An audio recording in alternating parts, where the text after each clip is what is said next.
Assalamualaikum warahmatullahi wabarakatuh. Kami dari kelompok 7 ingin memaparkan materi kami pada hari ini, yaitu tentang linear programming. Kami beranggotakan 2 orang, yaitu Ray Fathan Rashid dan saya sendiri, Maida Pramestiriadi. Pada kesempatan kali ini, kami akan menjelaskan tentang linear programming. Apa sih yang dimaksud dengan linear programming? Secara singkat dan sederhana dapat kita artikan, linear programming merupakan suatu model matematik yang digunakan untuk membantu para manajer operasional dalam mengambil keputusan untuk mengalokasikan sumber daya secara optimal sesuai yang diinginkan oleh organisasi. Kemudian, apa aja sih yang digunakan untuk dalam linear programming ini? Fungsi dari linear programming ini sendiri adalah untuk menyelesaikan masalah-masalah optimasi berupa meminimalkan atau memaksimalkan, tetapi hanya terbatas pada masalah-masalah yang dapat diubah menjadi fungsi linear saja. Kemudian, secara khusus, persoalan program linear merupakan suatu persoalan untuk menentukan besarnya masing-masing nilai variabel, sehingga nilai fungsi tujuan atau objek yang linear menjadi optimum atau memaksimalkan atau meminimumkan, dengan memperhatikan adanya kendala yang ada. Pada slide ini kita dapat melihat persyaratan-persyaratan dalam persoalan linear programming. Apa saja sih? Yang pertama, bertujuan untuk memaksimalkan dan meminimalkan kuantitas yang pada umumnya berupa laba dan biaya, yang merupakan fungsi tujuan atau objective function. Lalu yang kedua, adanya batasan atau kendala. Kemudian yang ketiga, tujuan dan batasan dalam permasalahan linear programming dinyatakan dalam hubungan pertidaksamaan atau yang biasa disebut dengan persamaan linear. Kemudian yang keempat, harus ada beberapa alternatif tindakan yang akan diambil agar jika satu tindakan itu tidak berjalan lancar atau terdapat kendala, kita dapat menggunakan tindakan-tindakan lainnya. Pada slide ini dapat kita lihat jika kita memformulasikan linear programming dan persamaannya. Jika dijabarkan, Z sama dengan fungsi dari tujuan itu sendiri, X sama dengan produk, C atau D kecil sama dengan jumlah waktu, kemudian A atau B kecil sama dengan laba atau biaya. Kemudian jika dijabarkan, Z atau object function sama dengan AX1 plus BX2 plus bla bla bla bla bla XN, yaitu selanjutnya.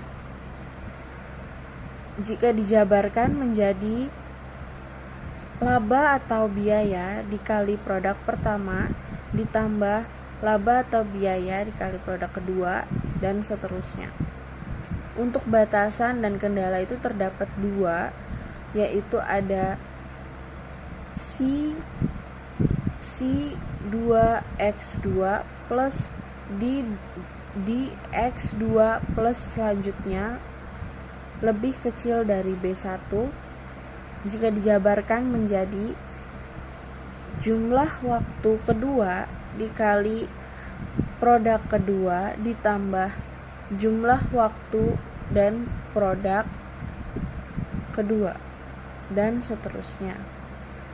Kemudian ada C2X2 plus D3X3 dan seterusnya, yaitu bila dijabarkan menjadi jumlah waktu kedua dikali dengan produk kedua ditambah jumlah waktu ketiga dikali produk ketiga dan seterusnya lebih kecil dari B1. Sekian dari saya. Untuk materi selanjutnya akan dibahas oleh teman saya Rey Fathan Rashid. Terima kasih. Baik, terima kasih Mbak Maida. Selanjutnya akan saya jelaskan. Langsung saja pada slide kali ini, asumsi-asumsi dasar program linear. Apa saja asumsi-asumsi dasar program linear? Asumsi-asumsi dasar tersebut ada 4. Yang pertama, asumsi kesebandingan atau proporsional. Yang kedua, asumsi additivity atau penambahan. Yang ketiga, asumsi divisibility atau pembagian. Yang keempat adalah asumsi deterministik atau kepastian. Penjelasan lebih lanjutnya ialah yang pertama, asumsi kesebandingan atau proporsional. Kontribusi setiap variabel keputusan terhadap fungsi tujuan adalah sebanding dengan nilai variabel keputusan. Yang kedua, asumsi additivity atau penambahan. Asumsi ini menyatakan bahwa nilai suatu fungsi tujuan setiap kegiatan tidak saling mempengaruhi. Atau dalam program linear, dianggap bahwa kenaikan nilai fungsi Z yang diakibatkan oleh kenaikan suatu kegiatan dapat ditambahkan tanpa mempengaruhi nilai Z yang diperoleh dari kegiatan lain, atau dapat dikatakan bahwa tidak ada korelasi antara satu kegiatan dengan kegiatan yang lain. Yang ketiga adalah divisibility atau pembagian. Asumsi ini menyatakan bahwa output yang dihasilkan oleh setiap kegiatan dapat berupa bilangan pecahan. Asumsi yang keempat adalah asumsi deterministik atau kepastian. Asumsi ini menyatakan bahwa semua parameter yang terdapat dalam model program linear dapat diperkirakan dengan pasti. Dalam kenyataannya, parameter model jarang bersifat deterministik karena keadaan masa depan jarang diketahui dengan pasti. Untuk mengetahui ketidakpastian parameter, maka dikembangkan teknik analisis sensitivitas guna menguji nilai solusi bagaimana kepekaan terhadap perubahan-perubahan parameter. Kali ini saya akan menjelaskan tentang dua metode yang digunakan pada program linear. Yang pertama adalah metode grafik, yang kedua adalah metode simplex. Penjelasan lebih lanjut tentang metode grafik ialah metode grafik hanya bisa digunakan untuk menyelesaikan permasalahan di mana variabel keputusan sama dengan 2 atau 3 variabel dengan grafik 3 dimensi. Dua macam fungsi program linear. Fungsi tujuan mengarahkan analisa untuk mendeteksi tujuan perumusan masalah. Fungsi kendala untuk mengetahui sumber daya yang tersedia dan permintaan atas sumber daya tersebut. Selanjutnya, langkah-langkah penyelesaian dengan metode grafik. Yang pertama adalah buatlah model matematika atau kendala. Yang kedua, tentukan fungsi sasaran Z. Yang ketiga, menyelesaikan fungsi pertidaksamaan. Yang keempat, jadikan setiap kendala menjadi bentuk persamaan. Yang kelima, buat grafik untuk setiap kendala dan kemudian tentukan daerah penyelesaian atau HP. Yang keenam, sebuah grafik dibuat, kemudian tentukan himpunan penyelesaian atau HP. Setelah itu, kita menentukan titik-titik terluar yang terdapat di dalam grafik tersebut. Yang ketujuh, setelah titik-titik terluar ditentukan, uji titik-titik terluarnya untuk menentukan nilai maksimumnya. Metode grafik ini dapat digunakan untuk pemecahan program linear yang hanya memiliki 2 variabel. Sesuai dengan namanya, pemecahan program linear ini dilakukan dengan membuat grafik persamaan program linear yang telah diformulasikan sehingga akan didapatkan titik-titik dari perpotongan garis-garis dalam grafik tersebut untuk mengetahui outputnya. Hanya saja, jika dalam suatu program linear terdapat lebih dari 2 variabel, misalnya X1, X2, dan X3, maka metode grafik ini tidak dapat dipakai. Oleh karena itu diperlukan metode satu lagi, yaitu metode simplex yang efektif digunakan untuk menyelesaikan program linear yang memiliki 3 variabel atau lebih. Kemudian langkah-langkah pemecahan dengan metode grafik ialah yang pertama, gambarkan garis-garis kendala pada sumbu koordinat. Anggap kendalanya sebagai suatu persamaan.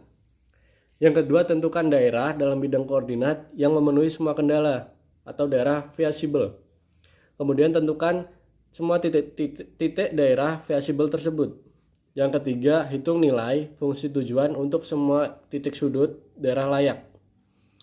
Untuk keputusannya, pilih koordinat titik yang memberikan nilai terbesar untuk fungsi tujuan maksimisasi dan nilai fungsi terkecil untuk tujuan minimisasi. Selanjutnya adalah metode simplex. Pada topik sebelumnya tentang metode grafik sudah dijelaskan pemecahan program linear yang digunakan untuk menyelesaikan masalah dua variabel. Untuk menyelesaikan program linear berdimensi lebih dari 2, maka dikenal metode yang lazim disebut metode simplex. Metode simplex ini dikembangkan pertama kali oleh George dan Jing pada tahun 1947. Dari metode ini adalah iteratif, di mana penyelesaian masalah melalui tahapan perhitungan yang berulang-ulang sampai tercapainya solusi optimum. Oke, pada slide kali ini saya akan menjelaskan tentang contoh metode grafik, yaitu pada titik potong A, X plus Y sama dengan 50 dan X plus 2Y sama dengan 80. Dikurangi semuanya, maka menjadilah minus Y sama dengan minus 30 dan Y sama dengan 30. Selanjutnya untuk menghitung X sama dengan 50 dikurangi 30 sama dengan 20. Titik potong A yaitu 20 dan 30. Pada slide kali ini merupakan contoh metode simplex yang sudah final. Tablet simplex final hasil perubahan yang baris pertama Z tidak ada lagi yang bernilai negatif sehingga tabel tidak dapat dioptimalkan lagi dan tabel tersebut merupakan hasil optimal. Dari tabel final yang didapat, X1 sama dengan 5/6 dan X2 sama dengan 5. Z maksimum sama dengan 27,5. Sekian presentasi dari kelompok kami, kurang lebihnya mohon maaf. Wabillahi taufiq wal hidayah. Wassalamualaikum warahmatullahi wabarakatuh.